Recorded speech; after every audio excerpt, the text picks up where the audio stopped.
For the hand of Saul my father shall not find thee, and thou shalt be king over Israel, and I shall be next unto thee, and that also Saul my father knoweth.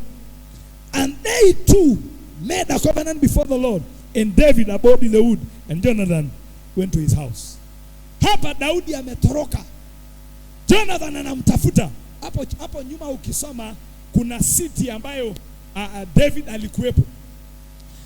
Akaenda akapigana na Wafilisti, akaishinda, akauteka huo mji. Ikawa ni mahali anakaa pale. Sauli akaambiwa David anajificha mahali fulani. Akasema wacha niende nimtafute. David aka-inquire from God. Akaambiwa ondoka kwa sababu nani anakuja? Sauli. Akaenda hapa ambapo tumesoma mahali panaitwa Siv. Na huko Sauli akaja akamtafuta, akamkosa. Lakini hebu angalia, Jonathan alitafuta njia. Akaenda kwa ndugu yake na akamtia moyo, akamwambia usiogope, baba yangu hata kupata. Wewe ndio utakuwa mfalme wa Israeli na nitakuwa next to you. And they made what? A covenant. That's why later unakuta katika 2 Samuel Daudi anauliza ni nani nitakaye mfanyia favor because of my covenant with you? Jonathan. Kwa patikana mtu anaitwa Mephibosheth, na alikuwa kiwete, alikuwa cripple child. Lakini Daudi hakuangalia the crippleness, aliangalia the covenant he made with Jonathan. So listen, there is what we call a good soul tie. Let me show you a bad soul tie. Kama kuna good kuna bad, ndio. Corinthians 6:16. Wakorintho wa kwanza mlango wa 6 mstari wa 16 inasema hivi. Tuanzie mstari wa 15. Know ye not that your bodies are the members of Christ?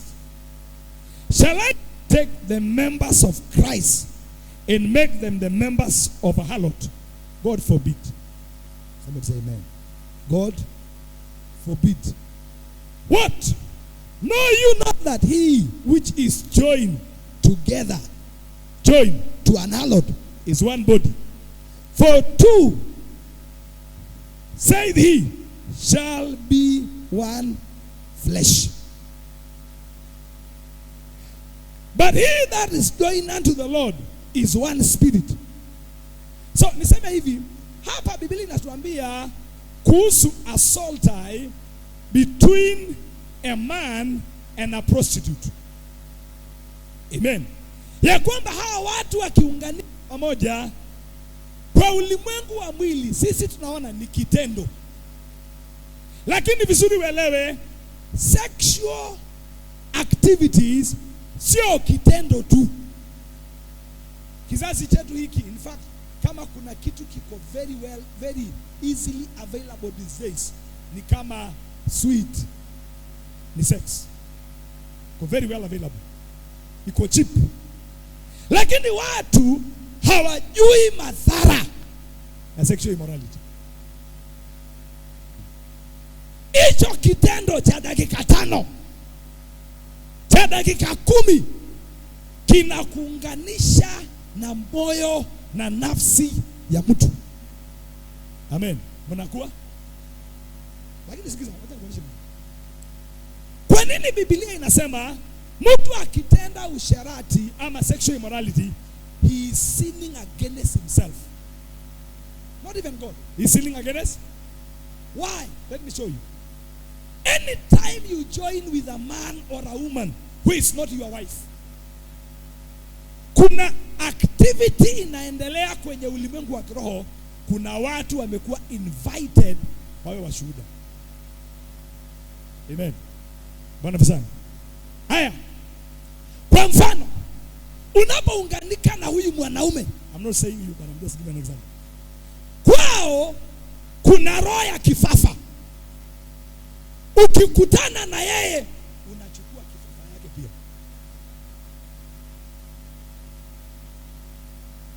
mwili ndio zimekutana, lakini hicho kitendo kina power kwenye ulimwengu wa roho. Umeshikana na msichana, akasichana kwao kuna roho ya balaa na bahati mbaya. Ukishikana na yeye bahati mbaya. Sasa hebu fikiria ukilala na wanaume 10, wanaume 5, wanaume 50. Kuna dada moja niliona kwa social media aliconfess she sleep in a day na wanaume 50 siku moja. Nasikia kitu. Nikapata andiko kwenye kitabu cha Timothy ambayo inasema jiepushe na wanawake ambao wanabeba mizigo ya dhambi. Nikataka kujua hii ni nini. Nikapata, Mungu akanisaidia nikaelewa. Kama vile kuna airport kwa ulimwengu wa kiroho ya mwili, kuna airport kwenye ulimwengu wa kidini ya kiroho. Kama vile kuna airport physically. Jomo Kenyatta hapa ni gani, iko karibu hapa Mbagazi. Iko kuna airport, kuna watu wanatembea hapa na ni ma airport. Haile sema nini? Utakapojua hatari na danger ya sex, casual sex, utacheza nayo. Amen. Kuna watu ambao, especially if you look at prostitutes, ni nini kinamfanya huyu mama asitosheke na mwanaume moja? Ako loaded. 2 Timothy.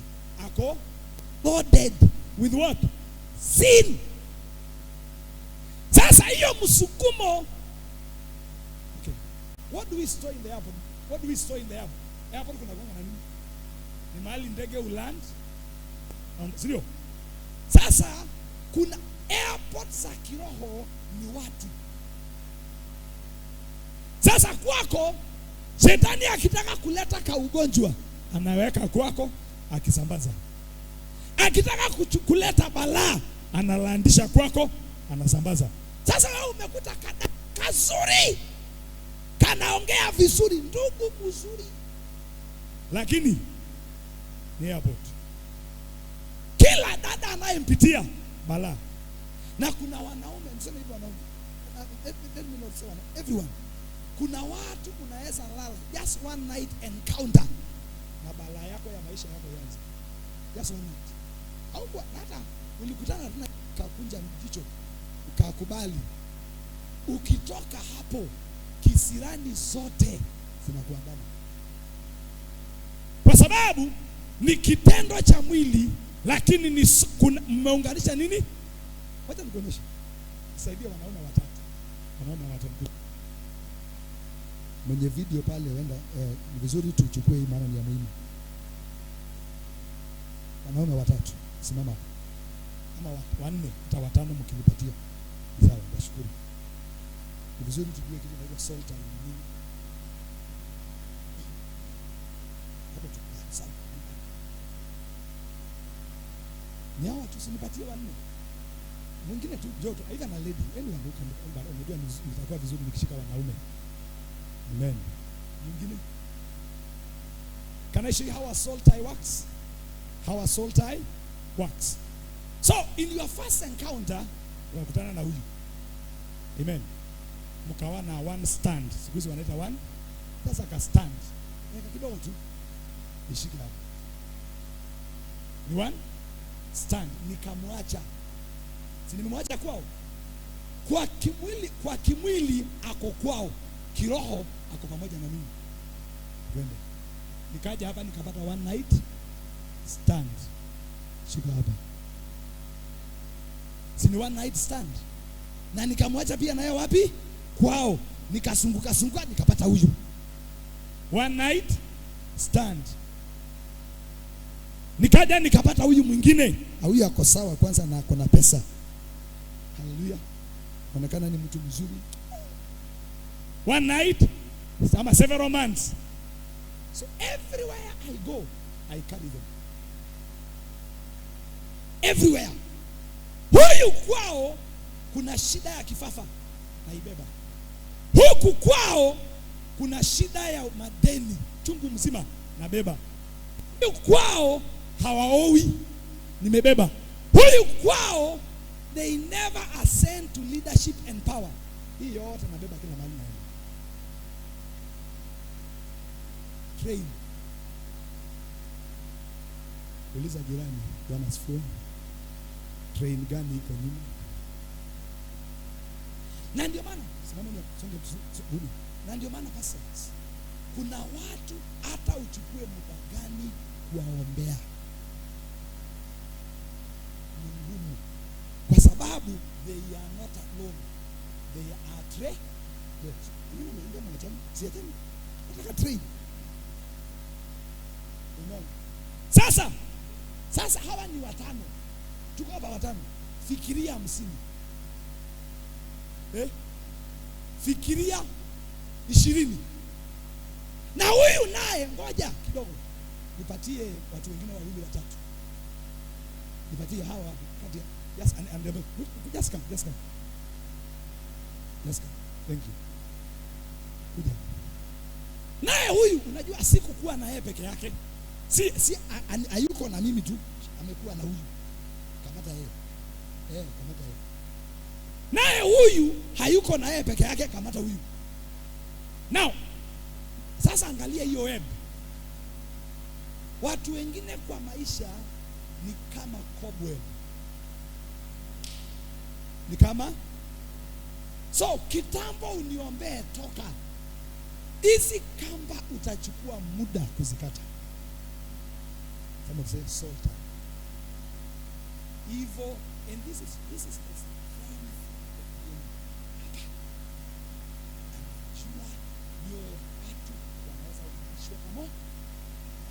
so analeta mwingine, unakuta ya kwamba progress. Sasa mimi kama ndio maana kuna assignment na mimi nataka kwenda list mnisimisi.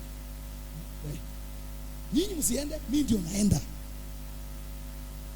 Mlango ya kazi imefunguliwa. Mlango ya kazi imefanya nini? Lakini hapa naambiwa hakuna nini.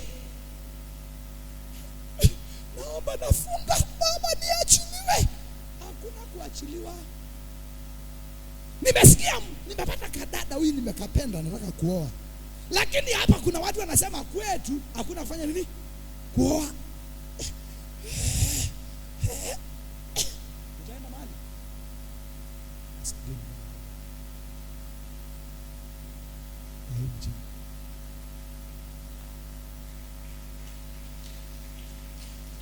Evil soul ties, we declare tonight in Jesus' name. Every spiritual and evil soul ties of our lives must be broken in the name of Jesus. Somebody say hallelujah. Bwana asifiwe. So foundation manifests as soul ties. Na ndio maana umeokoka, lakini kuna watu wanakuja usiku kwa ndoto. Ndio maana unaota na mtu aliyekufa wa kwenyu na anakuongelesha na mnakula chakula. Soul tie inakukumbusha shosho, inakukumbusha babu, inakukumbusha your brother aliyekufa anakuja usiku. Kuna dada moja, mama mume wake aliaga, akaja akaniambia, Reverend, mimi nataka uniombee. Ni nini? Nasema mimi nataka ku move on in life, lakini every time I prepare na ninaona kuna mwanaume anakuja anataka asema hiyo usiku tukikutana naye, hata kama ni hoteli mahali popote, hiyo usiku mume wangu anakuja na ninamuona tunakaa naye na ananiambia, wewe unataka kwenda, yani unataka kuniacha. Nikiamka asubuhi ile uhusiano na ikata wapi? Hapo. Swali, ni mume alikuwa anakuja? Hiyo ni mume? Sikiongee, ni mume? Huyo sio mume. That is a spirit. Inavaa mwili wa nani? Wa mume. Bwana sana. Inaitwa soul tie. Ilimtorment miaka. Bwana sana. So, soul ties, they are good soul ties, they are evil. Number 2, how foundations manifest. Covenants and agreement.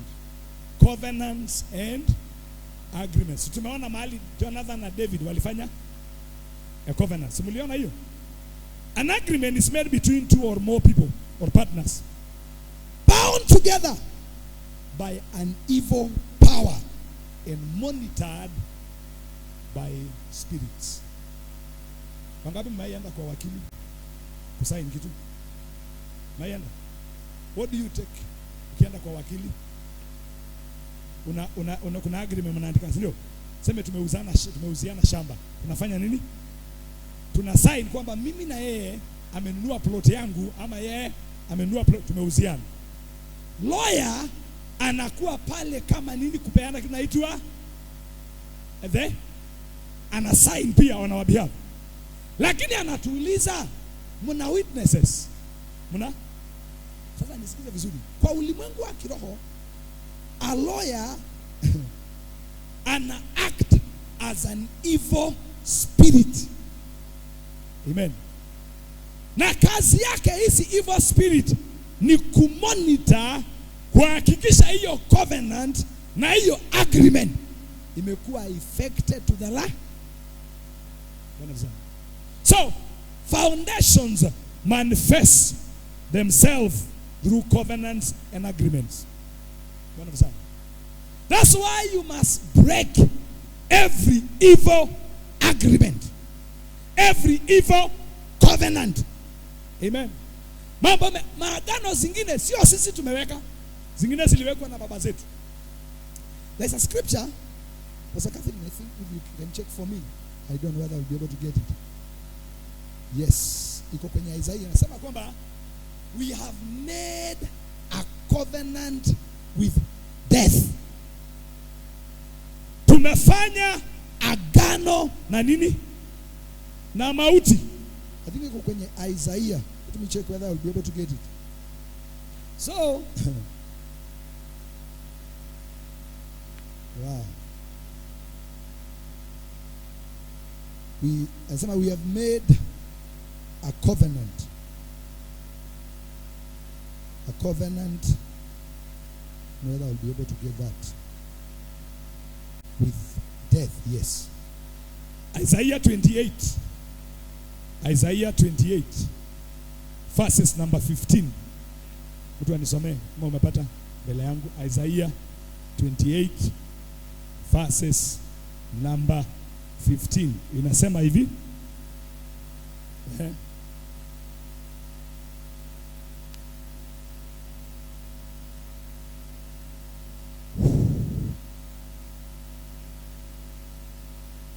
Hebu tuanzie Pastor 14.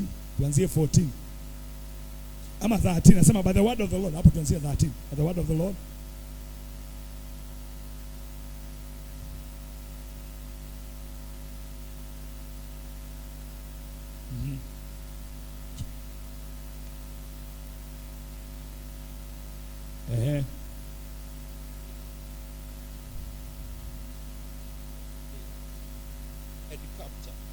Therefore, hear the word of the Lord, you scoffers, who rule these people in Jerusalem. You people who rule these people in Jerusalem. You boast. You boast. We have entered into a covenant with death. With the grave, we have made an agreement. When an overwhelming scourge sweeps by, it cannot touch us. Asante. Hapa Jerusalemu inaambiwa kwamba kuna watu walifanya agano na kifo. Wamefanya agano na kaburi. Now, you can go to a city, a place, na kule kuna agano. Amen. Hiyo agano itakuathiri as long as you stay there. Wanasema miji zetu nyingi zimetengenezwa, zimekuwa race, zimeanzishwa na maagano. Bwana sana. Nilisema jana, one of the things that we have fought in Githurai and we are continuing to fight it. Kanisa letu liko Githurai 45. Mji wa Githurai ni nzuri, lakini kitu kimoja ambacho kinatawala Githurai ni roho ya divorce and separation. Haija spare wachungaji, haija spare kanisa. Watu wanaingia lakini wanaachana. Number 2, roho ya ulevi imeshinda serikali. Ulevi sio ya kawaida, ya kwetu ni ya kurogewa. So unajua tulifuata tukajua ni nini. Wenye walinunua mashamba kwetu, hiyo mashamba because ilikuwa ni ya stakeholders, they also made a covenant. They made what? A covenant. Unaona hizi vitu watu wanafanya wanafikiri ni mzungu wanamtoa, ni watu fulani wanamfukuza, kumbe ni wao wenyewe wanajiroga. Amen. So ni vizuri kujiuliza, what kind of covenant is operating here? Maybe in our family, maybe in our city. Hiyo mji wetu imepokea damu nyingi sana, mauaji, watu wasio na hatia, watu wameuawa. That's why pale kufanya biashara ni ngumu, especially for believers. Kule wenye wananawiri ni watu ambao ni wachawi. Kule kwetu kuna soko kubwa, hiyo soko imejaa nyoka, imejaa machura zinazopewa uji. Na ndio nilisema jana, wapendwa, tusijoke na biashara. Ati wewe umeokoka, unafanya biashara, unafungua saa 2 ama saa 5. Revival kama hii iko, haukuji. Maana pasa, unajua lazima pasa tukimbizana na mali, au kuitwa kukimbizana na pesa. Maandiko yanazungumza kwamba sisi we don't eat because we work. We eat because God has favored us. Asifiwe Bwana Yesu. Kwa hivyo kama wewe pasa unajua siku hizi ni kungangana, mimi singangani. Number 2, me I'm not a hustle. I'm sorry. Me I am not. Hiyo jina ninaichukia. Sitaki kwenda siasa, maana tuko kwenye environment ambayo unajua words. I'm going almost to the next thing ambayo ni muhimu sana. Another thing that wacha nisungumzie, maana nimeingia mapema. Kitu kinaitwa foundations manifest, what we call voices and spoken words. Voices and spoken words. A voice. Kwa mfano, tukisoma kitabu cha Matendo ya Mitume, ama tuanzie na Old Testament, Samuel 23. Mahali tulikuwa tumesoma Samuel 23. First Samuel 23 verse 7. Let us hear, what is this voice saying? Hapa. If you are there, can read. Samuel 23 verse 7. Inasema hivi. And it was told Saul that David was come to Keilah. And Saul said, God has delivered him into my hand for his shutting, by entering into a town that hath gates and bars. What is Saul saying? Daudi, Mungu amempeana mikononi mwangu. Kwa sababu gani? Angalia ujinga wake. Ameingia mji iliyo na nini? Na milango. Amen. A city with what? Gates and bars. Tuendelee. And Saul called all the people together to war, to go down to Keilah, to besiege David and his men. And David knew that Saul secretly practiced mischief against him. And he said to Abiathar the priest, bring hither the ephod. Then said David, O Lord of God of Israel, thy servant had suddenly heard that Saul seeketh to come to Keilah to destroy the city for my sake. Will the men of Keilah deliver me up into his hand? Will Saul come down as thy servant has heard? O Lord God of Israel, I beseech thee, tell thy servant. And the Lord said, he will come. Verse 12. Then David said, he will come. Then said David, will the men of Keilah deliver me and my men into the hand of Saul? And the Lord said, they will deliver thee up. Someone say voice. Wakati mwingine kuna sauti zinaweza kunena kinyume na maendeleo yako. Usipuuze. Kuna testimony nilikuwa nimesikia juzi from a man of God. Baba yao alikuwa amewaona wakisumbuka. So wafanya hii biashara, wamefanya hii, wamejaribu hapa na pale, akawanunulia power saw. Wako mahali kuna upande wa nini? Upande huu ambao Nyandarua kuna miti na nini. Akawapatia, shikeni hii. Hii msipoitumia, shikeni hii. Kama mtashindwa nayo, hamtasaidika. Mkishindwa na hii, hamtafanya nini? Ukisikiza hiyo maneno ya baba, ni mazuri ama ni mabaya? Initially alikuwa anasema kwa is power saw. Msipofaidika nayo, basi hamtafanya nini? Kumaanisha nikajaribu kuwachochea wawe na nini?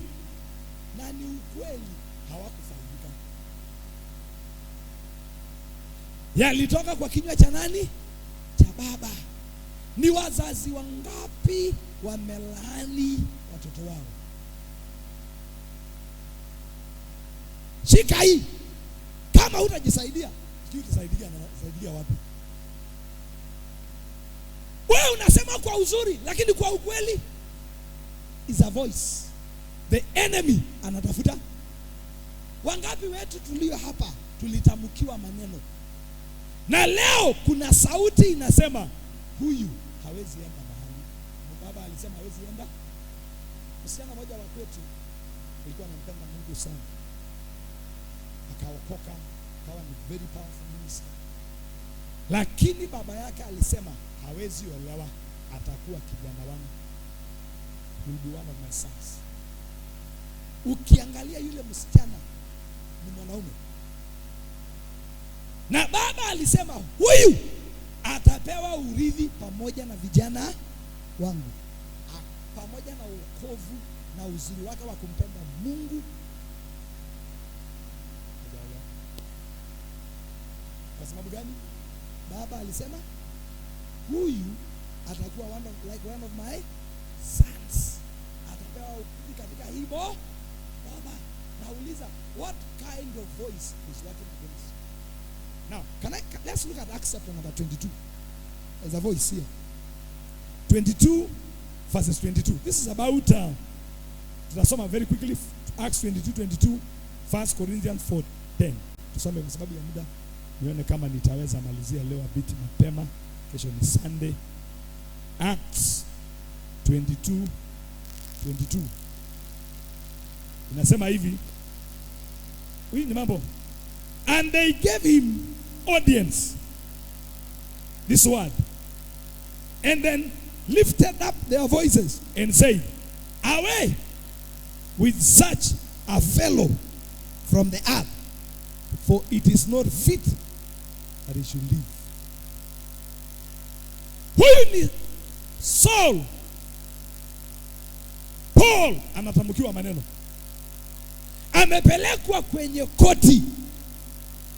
Amen. Bwana mzani. Mbele ya kina nani? Wasomi wa Biblia. Ako mbele ya nani?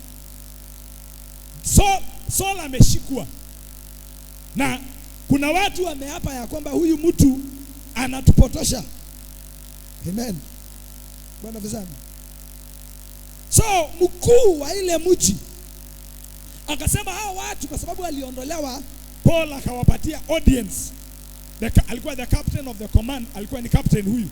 Amewapatia watu wa mji ule nafasi wasikie hii grievances hii apro, hii ni nini? What is happening? Bwana mzani. Lakini angalia kile wanasema, huyu mtu hafai kufanya nini? Kuishi. Ni watu wangapi wanafuatwa na such voices? Spells. Ningekuwa na muda utakuta kuna watu hata waliapa wakasema hawakunywi, hawakuli mpaka waagize nani ameuawa. Paul. So ni vizuri kujiuliza, what kind of voice is speaking over my life? Wengine ni voice ya girlfriend ulikuwa nayo, nasema umeniacha basi. Wengine ni voice ya boyfriend, nasema enda na basi maji. So kila mahali wanaume wanakuja. Can I say this? Let me use an example of my wife. Come on. Let me kutumia mfano. Ana sitaki kuuza mtu wa wenyewe. Si dada ni mrembo. Bwana kusema. Sasa kwa mfano tumependana. Ndio sisi ni example. Tumependana naye. Na naona she can be a very good wife. Good wife material. Na tumeanza kukutana. Lakini ndani yangu all of a sudden upendo, kicheko, furaha, all of a sudden apotea. Anajiuliza, mbona huyu mtu anapiga simu kumteja, anaandika text haijibiwi, baadaye anastukia lakini kabla ya kusahau tulikuwa hapa na tunaita bamba tu bamba. Can I say this? Mwili kuna kitu kinataka, lakini roho kuna kitu inamwambia huyu mwanaume run away from this. And let me say, women, remember here, kuna relationship unajaribu kujisukumia unakataa, na ukiulizwa shida ni nini haujui. Kwenye ulimwengu wa kiroho kuna vitu vinasema no, ondoka. Na shida ya wengi hawaread roho, wanaread nini? Mwili. Na ndio unakuta watu wana date 3 years, 4 years, 5 years, 6 years. Unafanya nini? Unafanya nini? 6 years. Unafanya dating 6. Huyu mwanaume anasema atanioa, uko na yeye 8 years. Hiyo tunavunja hiyo ndoa. Na hiyo ndoa tunavunja. Hiyo sio ndoa, hiyo sio uhusiano. Mwanaume unakaa na yeye 1 2 3 4 5 6. Unafanya nini? Kama yuko tayari kukuoa anakupotezea. Asiye na Yesu. Courtship, bishop, familia ya mjoli na ndoa nini? Courtship inapaswa kulast ikienda sana, na hiyo imekaa kwa ngapi? 2 au 3 imekaa sana. Lakini unafanya nini na huyu mwanaume? Miaka 5, miaka 8 mlikuwa naye mkiwa campus, bado mko naye. Let me tell you, ile siku itamutika utakuwa umepotezewa watu. Na unajaribu, kuna wengine wanajaribu kujiondoa kwao, unajipata hapo. Unasumbua, mnakasirikiana, mnapigana, unarudi wapi? Hapo. Na shida, you never make any progress. Some of the voices. Kuna vitu vinasema enda lakini usiende mbali. Lakini nini? Enda. Kuna watu wamefungiwa kamba kama ile tafuta ng'ombe, inaitwa tigari. Unaona nyasi ndio hii. Unainua lakini unamwambia mvukishia nini? Mguu. Hauna voice. Watu wengi wamekuwa hindered by voices. na word spoken over their life. 1 Corinthians chapter 10.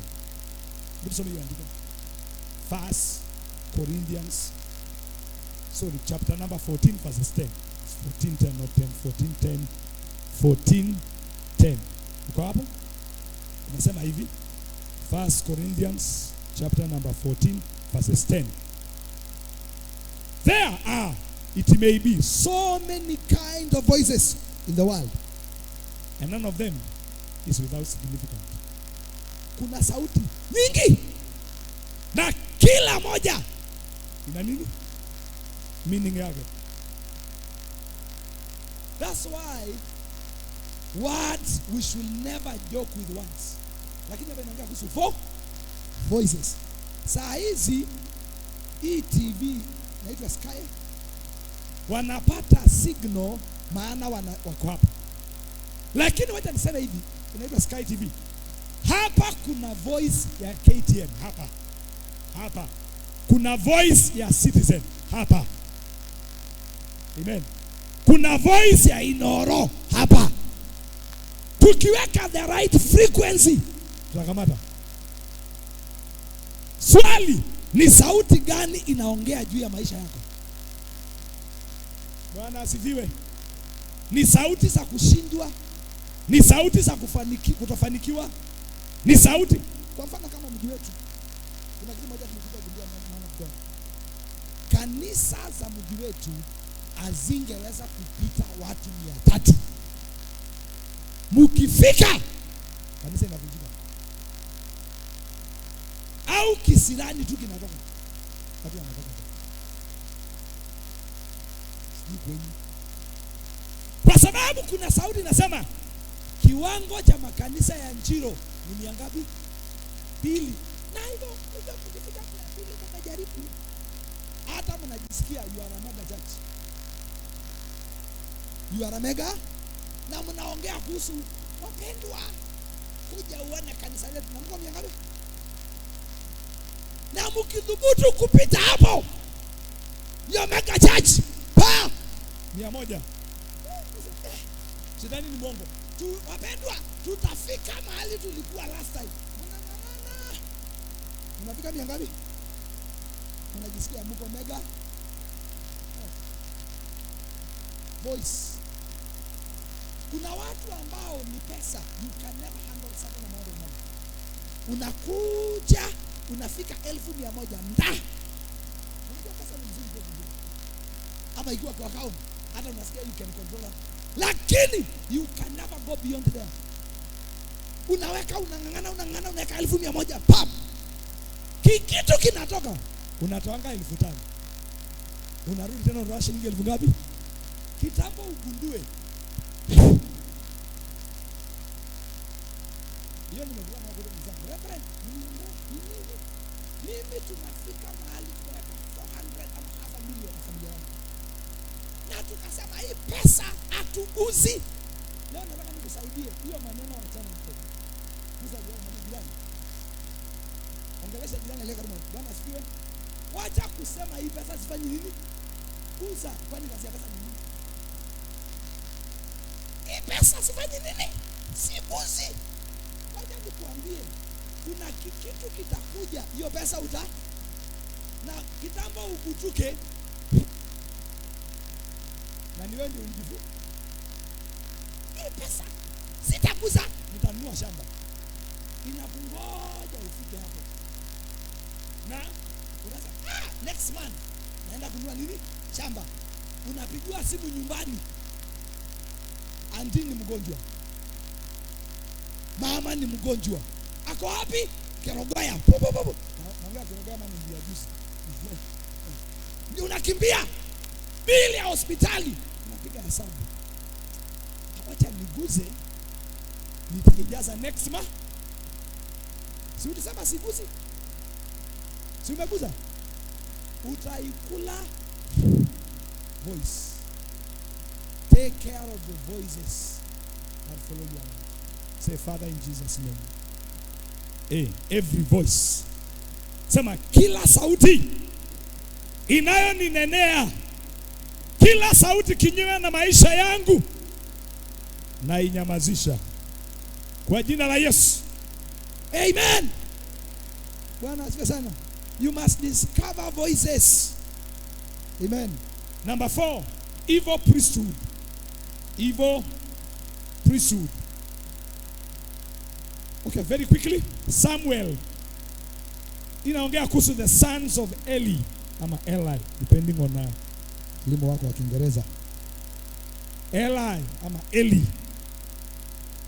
Eli, the sons of Eli were evil. Inaitwa evil priesthood. Hapa tunawakuta kwamba wakati wana wa Israeli walikuwa wanaleta 1 Samuel chapter number 2 12 and above utaipata. Walikuwa wanaleta sadaka na kafara kwa Mungu. Wana wa Eli walikuwa evil. Wanaenda wanajichukulia Kenya wanataka kabla mafuta haijachomwa, maana mafuta ilikuwa ya Mungu. Amen. One of the areas that the enemy has really hindered the lives of people is in the area of evil priesthood. Wengine wako church, man of God, na wao ni makuhani wa shetani. Wako church na wajui. This year I was praying for a lady. Na ameng'ang'ana na ni mhuduma. Hakuna mahali hajaenda. Call of any ministry zile kubwa kubwa. Amekaa katika ministry moja ambayo deliverance is the order of the day. Hakuna kitu hajatoa, hakuna sacrifice hajatoa. So alipokuja kwetu Nilipata nafasi, it was one of the meetings. So akaja nikamwombea, nguvu za Mungu zikashuka. Na nikaona huyu dada kuna kitu. Nikampatia appointment the following day. Kwenda kumguza mzinga. Nilimwombea for 6 good hours. Nilipoamka pale nisikia mgongo kama itakuja. Najua niliambiwa nini? Maana alikuwa anataka kujua hii shida ya huyu dada. Alinipa story, nimekuwa kwa fulani. Pastor mimi nimetoa. Pastor nimefanya. Na jambo la ajabu. She is a virgin. Na ana approach kule 40. Haolewi. Hakuna mwanaume anakuja hawe. Na yeyote anayekuja hawe. Siku kidogo wanaachana. Ameserve kwenye makanisa very powerfully, very faithful. Kile niligundua ni nikaenda kumwombea. Nguvu za giza zilimanifest. Nikasema hivi. Number 1, huyu ni mtumishi wa Mungu. Ana huduma kubwa. Hatuwezi mwachilia. Ile siku ataachiliwa, we'll be in trouble. Number 2, huyu ana ukuhani wa kipepo. Wazazi wake walitumikia madhabahu ya uchawi. Grandmother yake alikuwa a witch.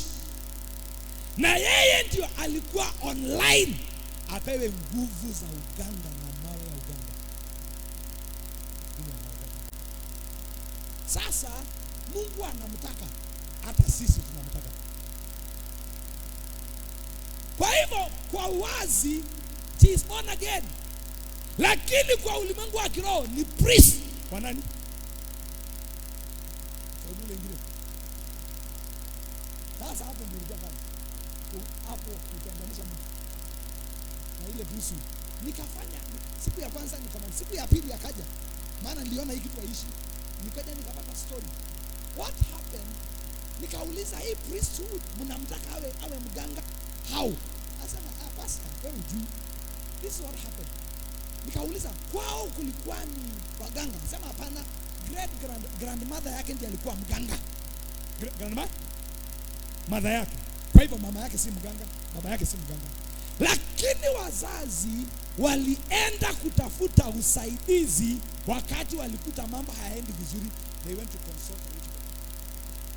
Mganga akawauliza, nataka mkija next time mkuje na nguo moja ya mtoto wenu, maana shida yenu yote iko kwa mtoto wenu. Sasa wazazi wakachukua innocently nguo. msichana hana kopi. Hapo ndipo alianza kufanya exchange. Akamwambia kuanzia leo mambo yenu imefanya nini? Maisha mambo yametoka. Na sasa wazazi from that time mambo yao ikawa sawa. Kumbe huyu alifungiwa kwenye the altar ya uchawi. Hakuna kitu hajafanya, hakuna biashara hajafanya, hakuna kitu hajajaribu. Everything. So number one, she's ana huduma kubwa. Lakini pia upande huu mwingine wanasema pia ana huduma kubwa. Sasa ni mawe zinatafutana. Ile mawe itakuwa na nguvu ndio itafanya nini? Itaprevail. Kuna watu unajua unashangaa watumishi wa Mungu, kuna watu wanapenda Mungu kanisani. But you just wonder, kwa nini huyu mtu aendelee? Kwa nini huyu mtu aolewi? Kwa nini huyu mtu akumbukwi? Hivyo watu wengine ni waganga na wako church. Wengine ni madevil worship na wako kanisani kwetu. Tunaambia usikana fulani familia mzima wananaswa. Tukaambiwa na mapepo, huyu ni wetu. Sasa hata mfanya nini? Huyu ni nani? Huyu ni wetu, tulikununua kitambo. Kauliza mlikununua aje? Sasa ndio nini? Kuna hii neno wanatumia ni kama kumregister. Is the word I'm looking for. Ni kama kufanya agano. We made an agreement with her through dreams. Initiation, to understand the word. She was initiated through dreams. Sasa yeye inja anaokoka. Lakini kanisani akija, akikaa hapa, watu wote wanajua karibu.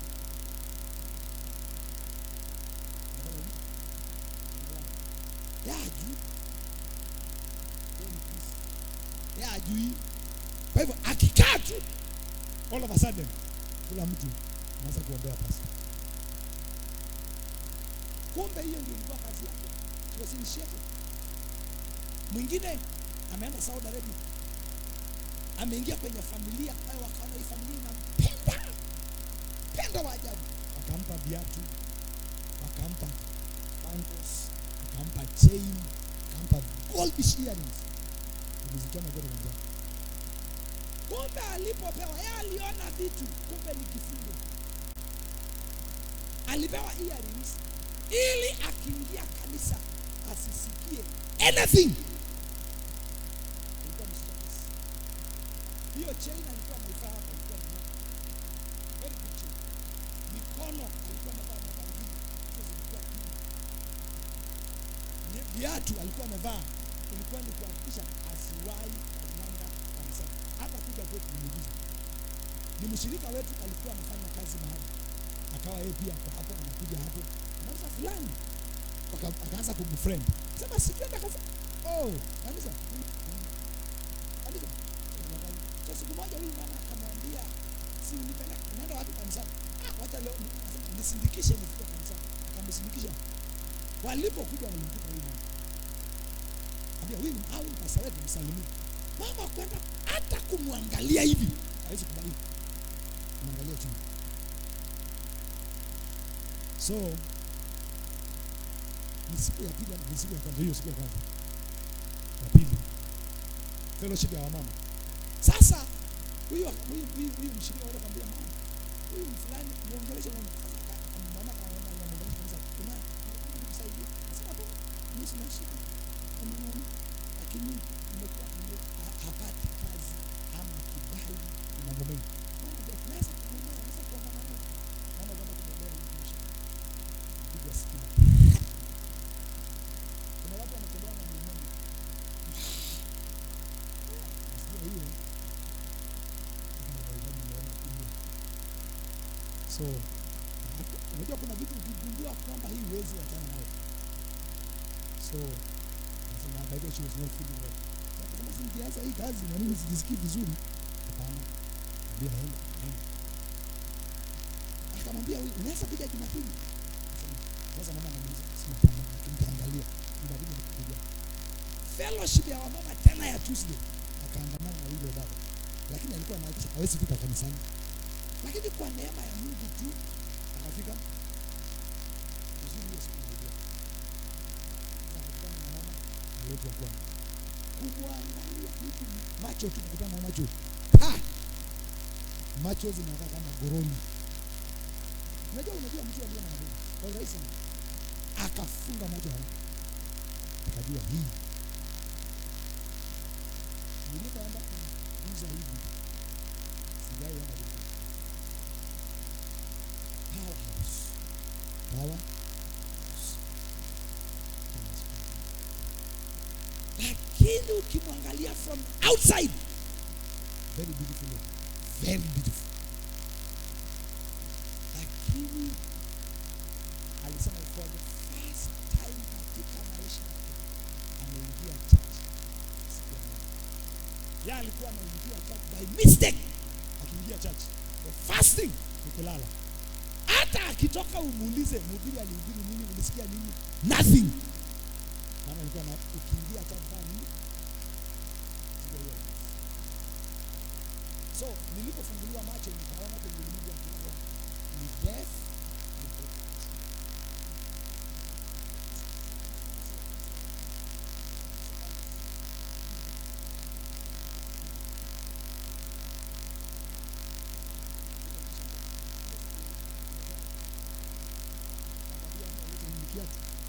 Nini alikosa? Yatu alienda kaleta akasa vitu zingine zimeenda. Earrings alikuwa anataka kumeza. So nisikilize. Hizi vitu tunazungumzia tena. Hivyo yeye alitawazwa ni priest. Ni priest. Na akishikana na mwanaume.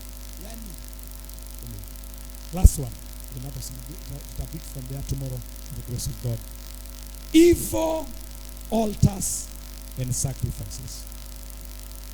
Evil foundations zina manifest ama zinapewa nguvu through evil altars. Judges.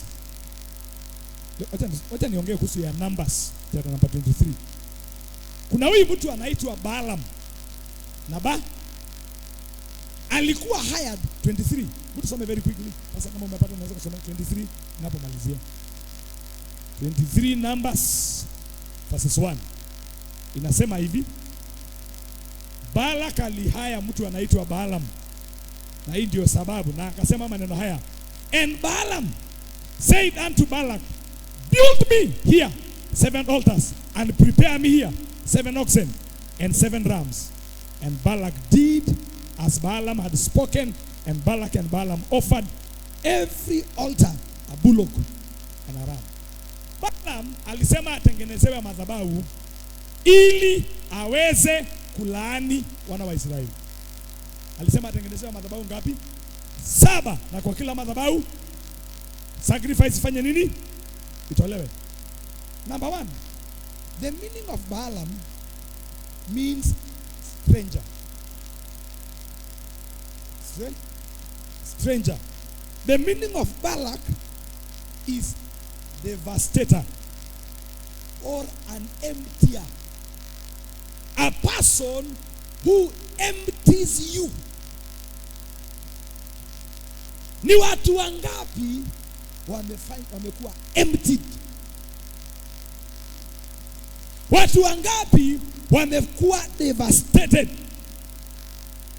And this is another meaning. The meaning of Balak. Balak means one who allows you to live, but he takes the content of life. He removes the content of life. Unaruhusiwa kuishi, lakini uko empty. Anakukamata ishi, lakini you will never amount to anything. Live, but you are empty. But we have good news. We have a God who breaks every evil foundation. Bwana Yesu afisana. There's a scripture in the book of Micah that says, the breaker shall come out of Zion. Micah chapter number 2. Breaker. Nisikiza wapendwa. Hata kama evil foundation imemanifest katika hizo njia zote nimezungumzia, we have a God that breaks every evil foundation. Bwana Yesu afisana. Can I read this scripture so that we can pray together? Isaiah 44:24. Isaiah, tusimame tunaposoma hii andiko. Anataka tuitumie tujiombee usiku wa leo, jioni hii kwa dakika chache katika jina la Yesu Kristo. Kesho tutakuwa na muda wa kujiombea na kufanya declarations juu ya maisha yetu. Isaiah 44:24. The Bible says, that says the Lord, thy Redeemer, he that formed thee from the womb, and the Lord that maketh all things, that stretcheth forth the heavens alone, that spread abroad the earth by myself. Verses 25. That frustrated the tokens of the liars, it makes the diviners mad, and turneth wise men backward, and maketh their knowledge foolishness. Kuna Mungu wapendwa ambaye huwa anasababisha diviners, wachawi, waganga, nguvu za giza ziwe bure. Asifiwe Bwana Yesu. Anasema I am the Lord. Hey, mimi nasababisha uongo ya diviners, ya liars kuwa bure. Bwana asifiwe. I have come to declare today in the name of Jesus. It doesn't matter which kind of foundation is operating in your life, in your family, in your ministry. We serve a God. Hey, Bwana asifiwe sana. Anayeweza kuvunja kila madhabahu, anayeweza kuvunja kila spell, anayeweza kuvunja kila evil foundation. In the name of Jesus. So inue mikono yako mahali ulipo. Usiku wa leo sema Baba, kwa jina la Yesu, hii ni usiku wangu. Kila evil foundation in my life, kila evil foundation in my family, kila evil foundation in my ministry, katika jina la Yesu Kristo, kila evil foundation in my city, mahali ninakokaa, katika jina la Yesu. You are the one that you are, hey, keza katakata. Ray kama yanda labo saya. Ray kama yanda labo. Somebody begin to pray. Begin to pray, church. Let's learn to pray. Please, your mouth is very important. Open your mouth. Talk to God. Open your mouth. Talk to God. Shaka mayanda bakata. Ray